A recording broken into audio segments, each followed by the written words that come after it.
where I was just a clean slate. Okay. I was learning on the fly with what was in front of me. And it never mattered to me if it didn't make sense because I didn't know how it should go anyway. Right. You know? And so I was just paving the way and picking up the pieces as we went. And my perceived outcome was always success, but it didn't necessarily matter how I got there. Okay.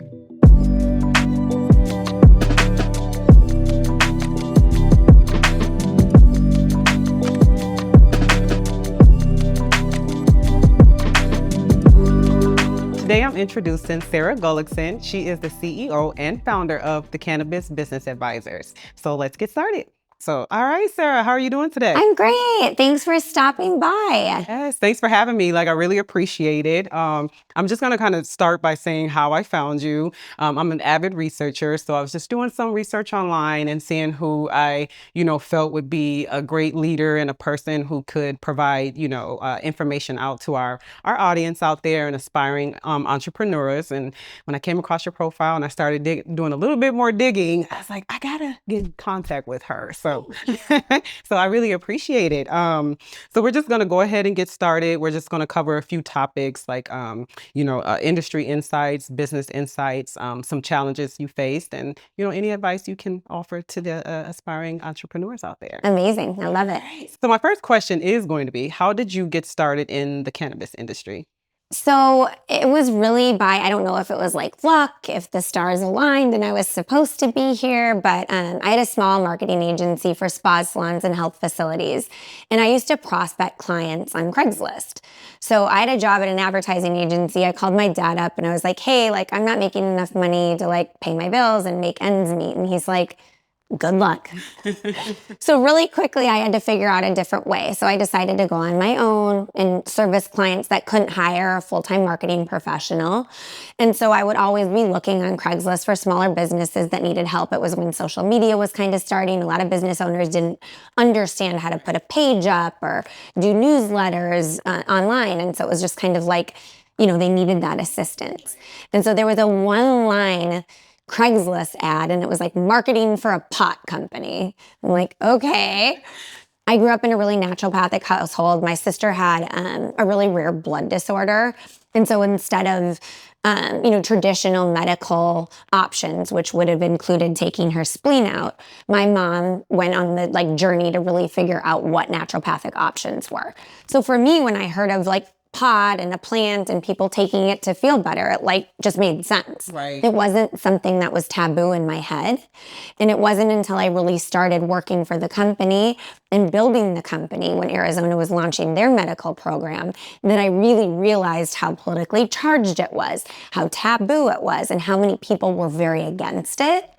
And I think that was my driver to figure it out. And, I really wanted to make a change in the world. And I know that sounds super cheesy, but I was young, starry-eyed, and I wanted to make a difference. And my number one motivator was I wanted my kids to read about me in a history book. And I don't know how or where that came from, but that always was my motivation. And then obviously in starting, I fell in love with the industry. And the rest is history. I actually love hearing that story from you because if you think about how long ago would you say that was? Almost 15 years ago. So think of where just your mindset was 15 years ago and wanting to really make a difference in the community and, help other people. So I think that's an amazing story. It's not cheesy at all. I actually think that's very amazing. Thank you. So, but I'm going to follow up with a question because I think I was thinking of this earlier, but what are some of the negative, I'm trying to think of the good wording for this, but what are just some of the negative things that you hear in the business about the cannabis? And I think you had said it earlier, because I think that when some people may hear the word pot or whatever, and I know times were a little different, back then, yes, makes it challenging. So what are some of the things that you've heard that are negative in the cannabis industry? There's reefer madness where it's going to craze the men and they're going to go after the women and it's going to be just craziness, right? So there's so much misinformation on cannabis. And I say pot candidly in the conversation we were just having because back in the day, that's what people called it. Exactly. And then evolved a bit, and then people were calling it marijuana, and then now it's like cannabis. So, I mean, I think the industry is still taboo. I think people think that people that smoke pot or cannabis or marijuana, or whatever you want to label it, are lazy and they get the munchies. And, you know, it's funny because like all the research shows that that's like really not true. And so, you know, there's just so many misconceptions about it. Another misconception is like literally if you're in the cannabis industry, you're printing money.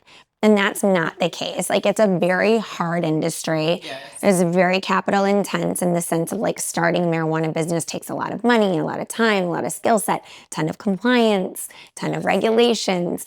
And I feel like anytime you're in a project that involves cannabis, there's like this start, stop, start, stop. Because we have to watch out for so many other things that you really don't have to think about in other industries.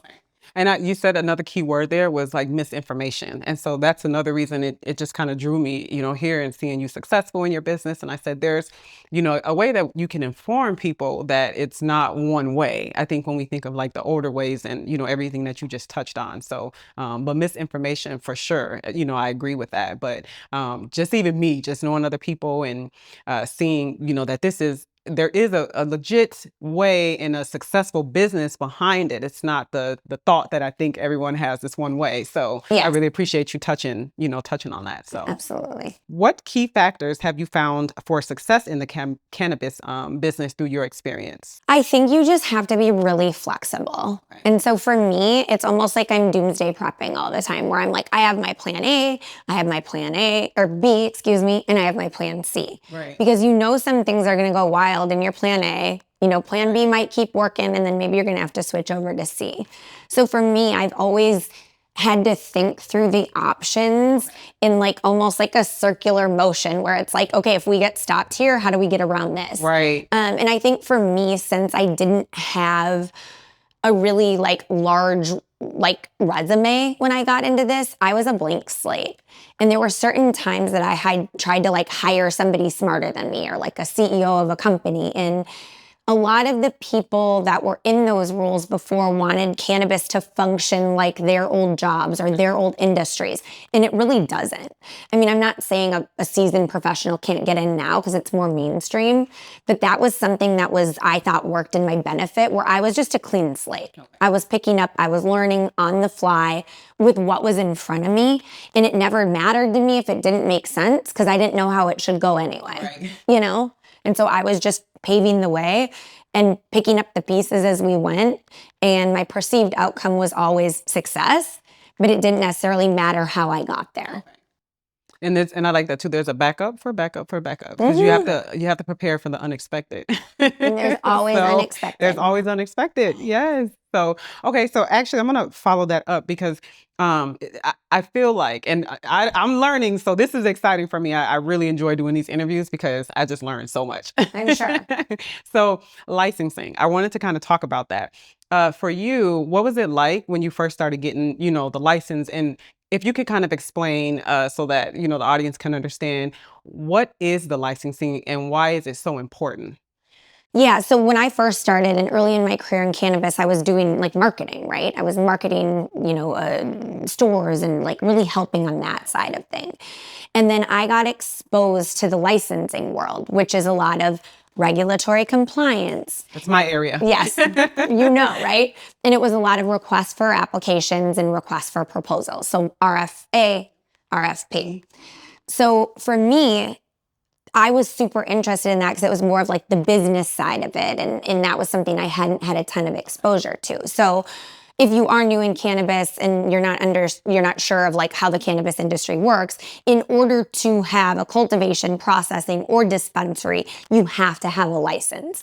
If you're growing cannabis, if you're selling cannabis without a license, that lands you in jail. So you have to go through the state's framework or the state's process and submit to them either a request for application, request for proposal, and then you win the license. Okay. Yes. And so usually in states, like most of the states we work in, have a limited number of licenses. Okay. So there are a couple states that, really anyone can get one, but we really focus on getting involved in a state that has no cannabis, that's going to medical, really help the legislators build the rules and regulations to back up the program. And then on the flip side of it, we serve the entrepreneurs to them to say, here's the person that's like qualified for the job. Okay. Makes sense. Yes, it does make sense. So it's very important to make sure that you have the proper license, when getting started. And again, that's to avoid, it sounds like that was actually going to be one of my questions was what are like the regulatory or, challenges or complications when it comes to the cannabis industry. And it sounds to me like you definitely have to have the license to be on the safe If side. you do not want to go to jail. Yes. Stay out of jail. So a question on also the licensing, where can people go to get the licensing, if it's in their state and they're starting their cannabis business? So like not to be promotive of my site, but like basically we have a full-time person that's researching where the movement's going across the states in the United States to say who has a program, because these programs open and then they close. So you can't just like today decide, oh, in Arizona, I want a cannabis license, because there's not a process that's open. Okay. So if you want to get into the industry here, when it's closed per se, where they're not giving way more licenses, you'd have to purchase an existing building and business, excuse me. So what our firm does is we track legalization efforts across the United States and then get those out to our database. And so then we have, preferred clients that we've worked with in multiple states that their strategy is to get licenses across the United States. Or on the flip side of it, sometimes a local person will come to us and say, I'm an entrepreneur in this state. We do really good business. We understand the skill set that this would take to bring cannabis to our state. And then we would help them through that process. So last year was huge. I mean, usually we're looking at about 4 or 5 states a year. Okay. And last summer alone, we did 5 states. Oh, wow. Okay. So people are catching on. Legalization efforts are happening much more, like it's going a lot faster. So they're going from medical to recreational way quicker than it used to in the past. And so we're busy all the time. Okay. Yeah. So, and I kind of want to go back a little bit with, sorry, because I probably should have asked this in the beginning, but if you could just kind of explain what exactly do you do in your business, for other business as an advisor? Yeah. So the Cannabis Business Advisors is basically a cannabis consultancy. So what we specialize in is limited license, merit-based processes. And so we basically take the entrepreneurs, package them up for their request for proposal, request for application. Sometimes that's thousands of pages of business plans, financials, standard operating procedures. And so we're basically telling the government how this individual is going to run their business in a compliant fashion. Okay. The industry's changed a little bit in the sense that it's not all these like huge RFPs. They're turning it now, or requests for proposals, they're turning it to requests for applications. And a lot of that now is like lottery based. Okay. And so then in that sense, we're getting involved with our clients and or partners in really coming up with a robust strategy to basically change their chances or higher their chances of snagging a lottery based license, which is obviously just really different. Okay. So when in doubt, go with the experts. I always say that. I mean, we have attorneys, we have CPAs. Like I'm always the first person to hire somebody. Like even when we were getting set up today, I'm like, I'm not the expert in this. Like don't ask me because I don't know. I know what I know. Right. And so I always urge people not to get more business. I tell clients all the time, like if I'm not a fit for you, totally cool, but go with somebody because they're going to protect your money. Right. They're going to protect your investment. Right. And it's, it's your business. So you want to make sure like you're doing everything that you should be properly for your business. And so it's always good to consult, with someone who is an expert, or like you said, you would suggest or recommend someone else. But I think that's wonderful because there is so much moving parts to oh my gosh this industry. And so I would want to make sure that I am doing it right. So well, and if you don't do it right, you don't win. Exactly. So it's like kind of a no-brainer. Right. If you're going to spend a couple $100,000, you might as well do it right, so your chances of winning are increased. Right. No, this is great information. So it's what I always enjoy this because I'm like, you think that you have an idea of something and it's like, there's the inside and there's the compliance and there's rules and there's laws and regulations you have to follow. So, and you really want to make sure you follow those. So, all right. So we're going to touch on the business strategies. What are the most important elements of a successful cannabis business, would you say? So there's so many things that go into like the foundation of business in general. And like, I think that that's the myth. Like, this is a very different business and you have to pull in different ingredients. But at the end of the day, if you're starting any business, you have to have a financial pro forma. You have to have your business plan. And for me, you have to have your standard operating procedures that show how you're going to actually run the business. So those are like the foundational pieces of the business, that including like your corporate structure. Are you doing an LLC? You know, how many people do you have as part of your business? What do they get to control? What if there's a dispute? What if there's a disagreement? And so I think going into a business of just being like solo versus going into a business of like a group of people, which our industry usually takes a group of people because to set up a small dispensary, it's over $1 million. Usually it's around 2. To set up a cultivation center, it's usually around 6 to 8 million. So these businesses specifically are like a lot more intense and in depth in your corporate structure, how the money is raised, how the money is spent, and you have to kind of follow all of those procedures and protocols that you put in your agreements, as well as in your like standard operating agreement or procedures. Yeah. So it's all about the package. Like, you just got to make sure you have the full package. You know, and I mean, I recommend to anyone, I advise on other businesses, not just cannabis. And I recommend to everybody, like, you know, put your pencil to the paper. It doesn't have to be like this crazy budget, but like put something together that you think you're going to have to spend, and then add at least 20-30% more. The number one mistake I see people making in business is like, this is easy. This is simple. It's only going to take $100,000, when I know in my head you can't really start anything for less than a couple $100,000. Do you know what I mean? By the time you're renting space and all the things. So for me, I like the plan element of it, where it's like, plan out what you think you're going to do. Of course, you're going to open that up and tweak it and change it as it evolves. But you have to have that starting point, especially if you have partners. Yep, I like that that you put that in there as well, because everything that is not set in stone, you know, type of thing. So if that's how you have to start, you just kind of, like you said, pencil it in, and there can be changes that can be made later on. So I think a lot of people just have to be open to understanding that. Well, there's always changes. Like if you're renting a building and you think it's going to cost this much, or, you know, you might get into the tenant improvements of your space and realize that there's a water leak or electrical or whatever the issue is. There's always going to be things thrown at you in the process of opening your business, whether it's brick and mortar or online, that you're maybe not going to be able to factor in. Yeah. So yeah, I got to prepare for the unexpected. So I'm gonna always say that when it comes to business, because you just never know. There's just always things. And so I'm learning that along the way as well. So. Well, and you don't know what you don't know. Like, obviously the business person I am today versus the business person that I was when I first started, and I was like, you know, 26 years old, is a very different person.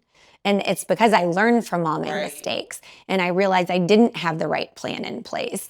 And then, you know, I didn't maybe know about insurance or whatever it is, right? And then you sharpen your tools. And, you know, for anyone that's starting a business, it's always good to talk to somebody that's done it. You know, like, I don't really like the pick my brain theory. Like, people are like, oh, can I pick your brain? But I always would love to have a cup of coffee or something like that with somebody that's wanting to start something, because owning a business really isn't for everybody. You know, it's so much stress. And at the end of the day, again to the camera. Owning a business is not for everyone, and it isn't. It just isn't. You know, being in the spotlight of being an entrepreneur, being a business owner, especially starting a business and bootstrapping, you have to have so many different skill sets, because in the beginning, you don't usually have money to pay expert people in all the places. And so, you know, for me, I can be CEO or whatever, but I can also be the janitor. I can also be the mentor. I can also be the counselor. I can also be the person that, and I've done all the roles. I used to do sales. I used to do marketing. And so you have to really have a broad skill set or a want to learn different skill sets in order to kind of pull it off. Okay. No, that's also a very great point, because I try to just when I'm just talking to people in general, you know, I think that when we look online, everything looks so glamorous. Everyone has this business. It's everyone, not. and that's why I love the real. I love the authentic when I hear that from people and business owners, and they're saying, it's really not for everyone. And, some people may feel pressure because you are just in this, everywhere you look, everyone just has a business. And sometimes that's not your track. You don't have to, it's a lot of work. So, and that's why I love talking to the business owners and really seeing, what really goes into running and operating a business. So, so thank you for bringing that up. And I would say it's not my job to paint like rainbows and butterflies. It's my job to really be real with somebody. And sometimes that comes at a cost to me because I'm not signing them as a client because I'm literally talking them out of it. But again, the industry is not for everybody. Right. Owning a business isn't for everybody. And I can usually look at a person and know if they'll be successful or not, in a very short interaction. There's so much going to it, so they don't know what to expect, and they sit down. And when you really hear like what all you have to do, sometimes that's enough for you. And you're like, I'm not ready. I'm not quite ready to get into that Abort right now. mission. So yes. So what level of confidence, for any aspiring entrepreneurs out there that want to get into the cannabis industry or just in general in any business, what would you say, being an entrepreneur and a leader are some ways that they could build confidence? Because I know that's another thing, that people kind of hold themselves back because they don't have the confidence to start. So is there any advice you could give around that? I don't know. I think it's something you have in you, right? I think it's not a gene, but kind of, you know what I mean? It's that personality that wants to do things, push boundaries. And you've seen those quotes where it's you can work 40 hours somewhere for somebody and leave. Yeah. When you have a business, you don't get to leave. So I don't care if it's Saturday morning, Sunday night, 7 o'clock at night, during dinner. That's your business and you have to take care of it. Yeah. And so that really is for a certain personality type, in my opinion. No, I agree, because that is not for me. I am such a structured and organized person. Now, I'm not saying this is something that can't happen in the future, but I work, like I was saying earlier, I work in the corporate environment as a compliance officer, and the work can be demanding, but I typically know my schedule, and I'm on a schedule, and I know I'm going to be in bed by this time, and I know I have to, get up at this time. I know I can run and go get a cup of coffee at this time. And so I agree, I said with entrepreneur and people that I know, they're always answering their phone. It's Sunday, it's Monday, it doesn't matter. Yeah. They're on the go. And I'm like, I don't know. It's 24/7. Yeah, I don't know. No. I like to be in bed at a certain time. So see, and I have the opposite response where if you put me in a job that I had a boss, I don't know if I can do it. I just don't know if I can do it. I get that part too. So, because that can be challenging in itself. And that's what I get a lot with entrepreneurs. No, even though it's demanding, I enjoy it. I can handle it. I'm I would be a mess if I have to do it. And oh my God, my phone's ringing again. I couldn't do it. So I really commend you guys. I had a job when I was young. This is hilarious. And I started working there. It was a big corporation. And I'm watching everything. And I'm I think I'm going to put my 2 weeks notice in. So I go to my boss and I was this just isn't for me. And he's why? And I'm I don't know. I'm just watching how you guys are doing things. It just makes no sense. I don't really like this role. And he's well, tell me more. Because I had nothing to lose. I didn't understand office politics at the time. I was basically everything you're doing sucks, right? I'm and he's okay, well, I have an offer for you. And I'm what? And he's stay for the next couple months. And basically your job is to put together a plan of where our problems are. And I'm okay. And I loved it. And then I was done. I was okay, here you go. Bye. And then I still quit. But it was he put me in my own position to because I had the courage to be this makes no sense. And so he was okay, tell me more about that. And I think in corporate, sometimes you're so streamlined and only thinking about how it needs to work instead of taking a step back and being from this young 25-year-old girl, this makes no sense, So I guess that's probably one of the qualities that feeds into entrepreneurship, where it's you're not afraid to upset the apple cart, right. And you're fine doing what it takes to get the job done, no matter what that means. Yep.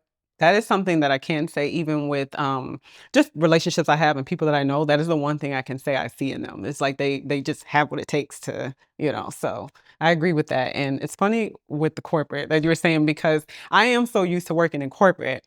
And it's like my circle, my friends, everyone around me, like they have a business or they're, doing something. And I'm like, that's so great. And then I'm still, working in the corporate.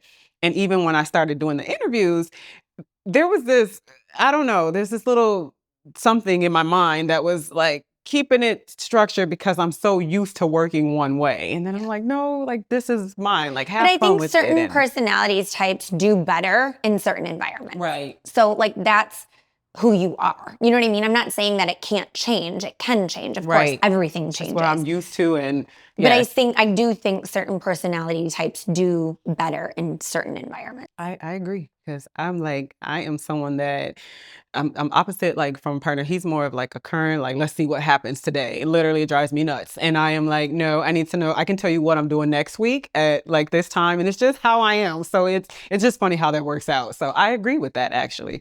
Because sometimes our personalities, I'm like, you forgot about the baby's appointment. Yeah, he's probably gonna kill me because I said that on there.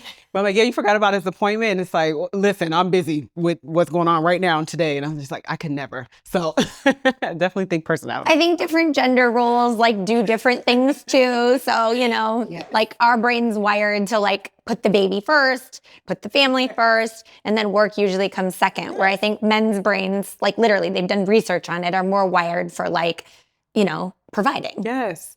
So you didn't just hear that from me. So, okay. Can you share a time when you faced a significant setback, during your journey in the cannabis industry, and how did you overcome that? Oh, there's been so many setbacks, but I think that's what makes us who we are, right? So I wouldn't be able to advise as well as I can because I've seen all the problems, right? So I'm protecting my clients or my partnerships from having those problems because I've experienced them in the past. Okay. One of the main things, I think that I experienced that maybe the outcome wasn't exactly what I thought it would be is, back in 2018, I was, having my son and I got an offer to sell my business. And I thought it was going to be this like glorious journey. I was going to sell my business and then I was going to become CEO of this like big, huge cannabis company. And I thought that's really what I wanted.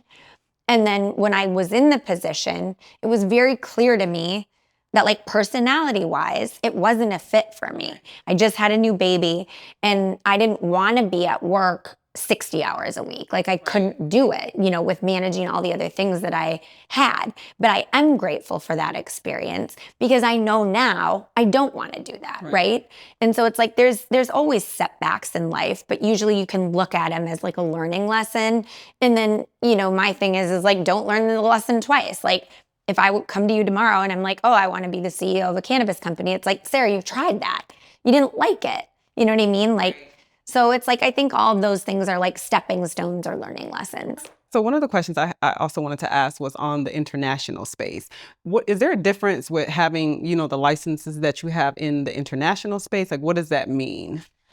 So honestly, I used to sit at these big meetings and I was on the East Coast and I was with all these powerful people and they'd talk about their summer plans and they were going to go to Paris, they were going to go to, spend the summer in Europe or whatever that was.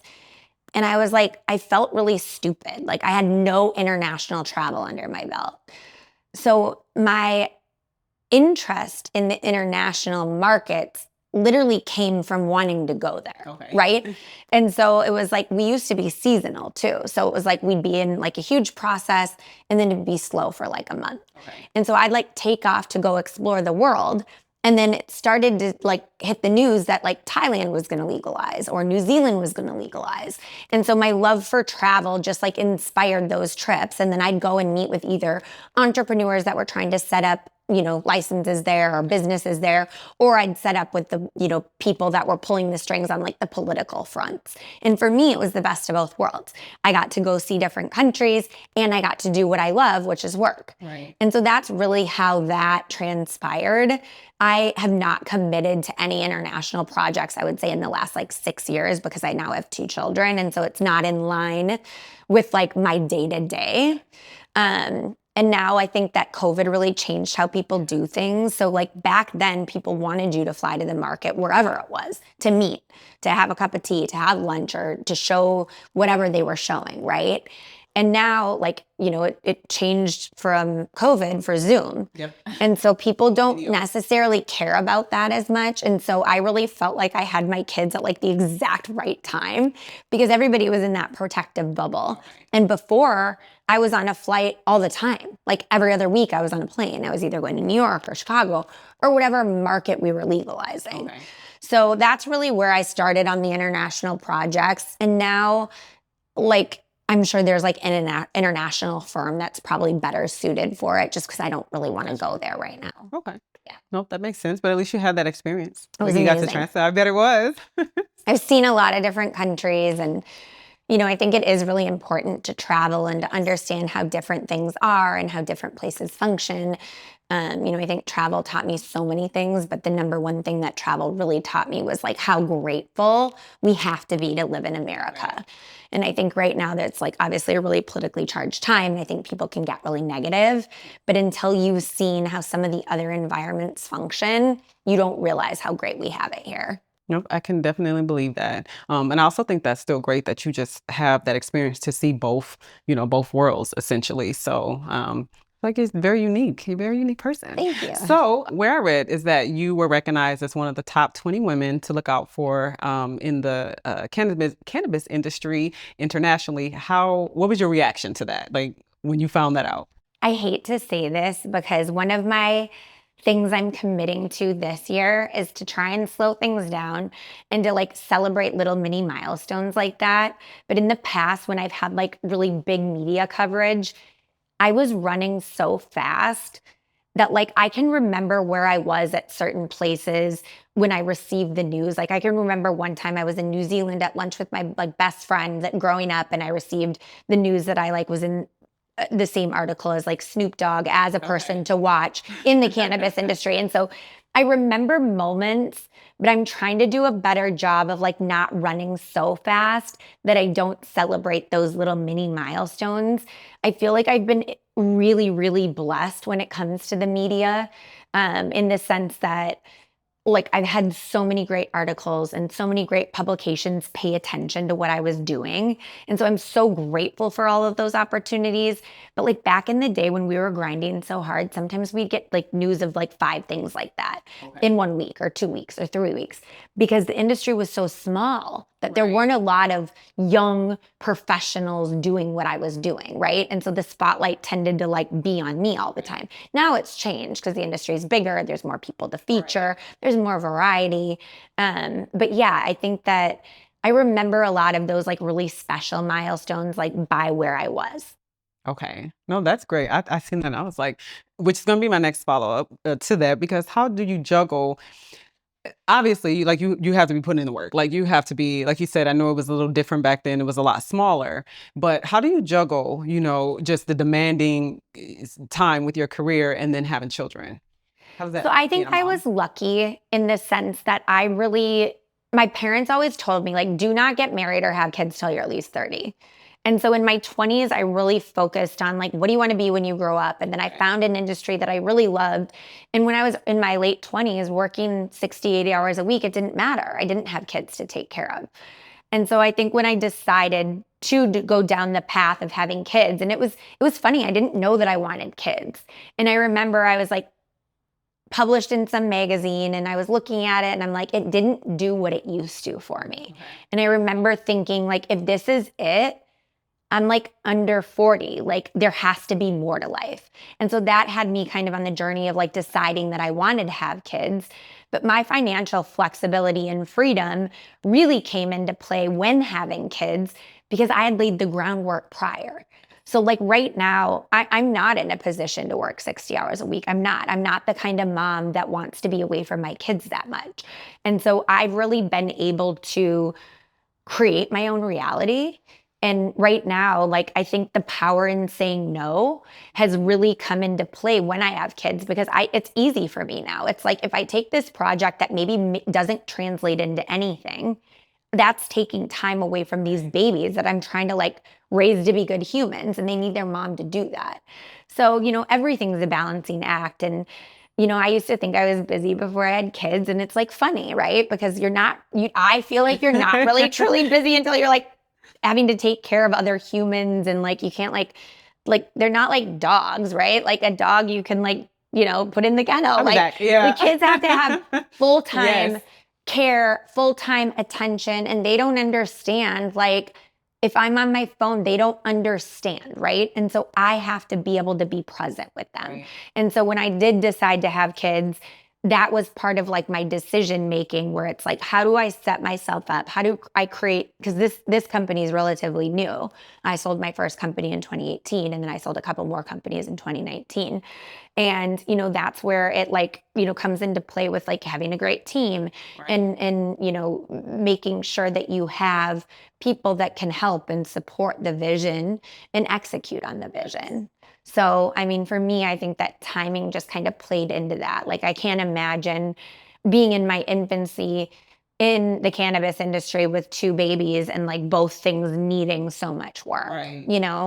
And so I think how my journey ended up playing out really fed into like my morals and my values and how I wanted to raise my kids. Yep. And I like hearing that too, is because you really laid the foundational work, which is very important, and now that you can create that balance for the kids. I know that's a hard question for a lot of people. Well, and I think like, I've been in the office a little bit more this week, which normally I'm working from home. And we had a situation where my son's not in school this week. And like now they're to the age that I can bring them in and he can play and he can do what he needs to do. So I'm like kind of on the other side of it, which will allow me to work more. Right. Because the kids can join in the fun. And I'm always going to create an environment here that is welcoming. Right. For my kids, or for like if a mom has to bring in, like one of our partners had to bring in their 3 kids the other day, and everyone was amazing about it. That's wonderful.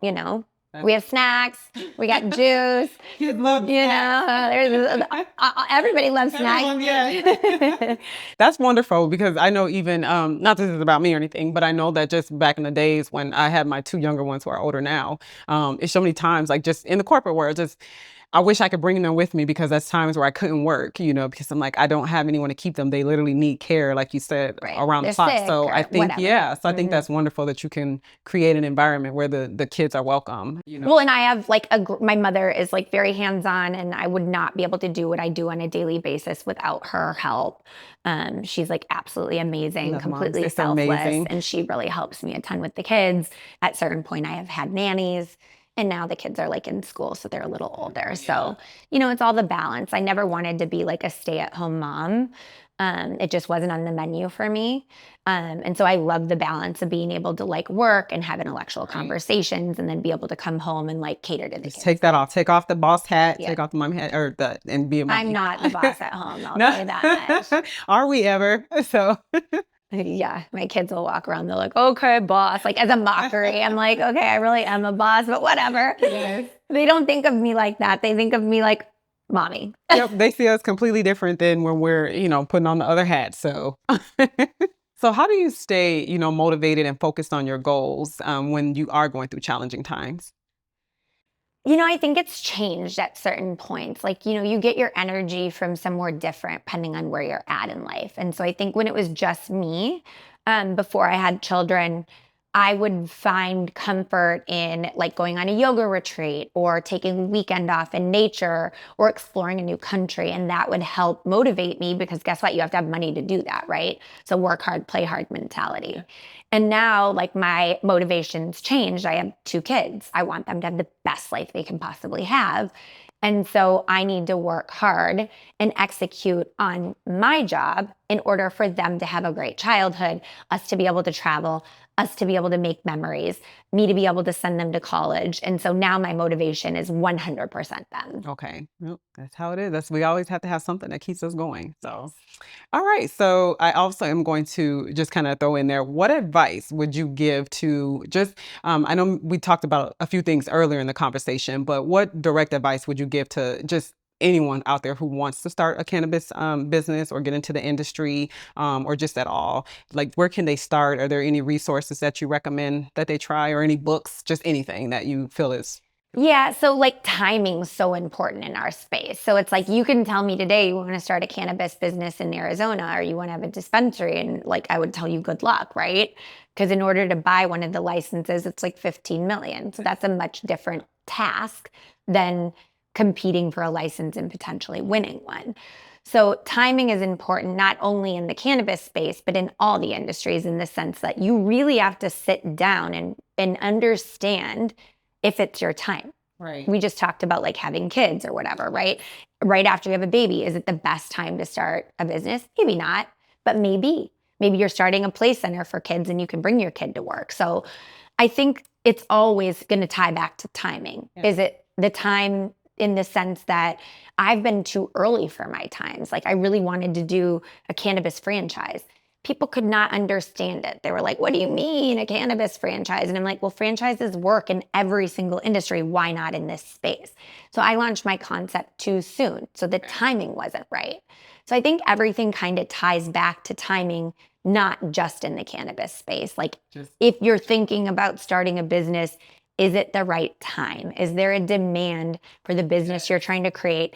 Do you have the time to dedicate to it, to take care of it, and to make sure you're sticking with your milestones to make it not this idea, but actually a tangible thing that you can execute upon? I feel like you're talking to me, I swear, because I'm such a creative person, and I feel like this is the case for a lot of people out there, is that it's the timing that we don't recognize. So we're creative, we want to start things, we feel like we're ready, we feel like we're motivated, but it just doesn't take off. And for me, that was something that I had to realize. I was like, it's just not the timing. Like I have so many other things going on that I need to take care of. I have to prioritize these things. I didn't really have time to sit down and really make, like you were saying, that into something, because it's too much going on. So timing is everything. So that's a great, amazing point, but I feel like you were talking to me when you said that. So,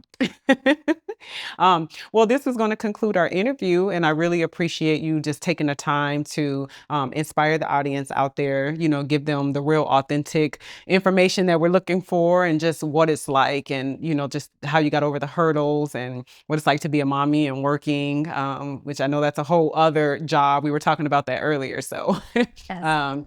but yeah, so I really appreciate it. And that's going to conclude our time for now. And I'll see you guys in the next one. Thank you. Thank you so much.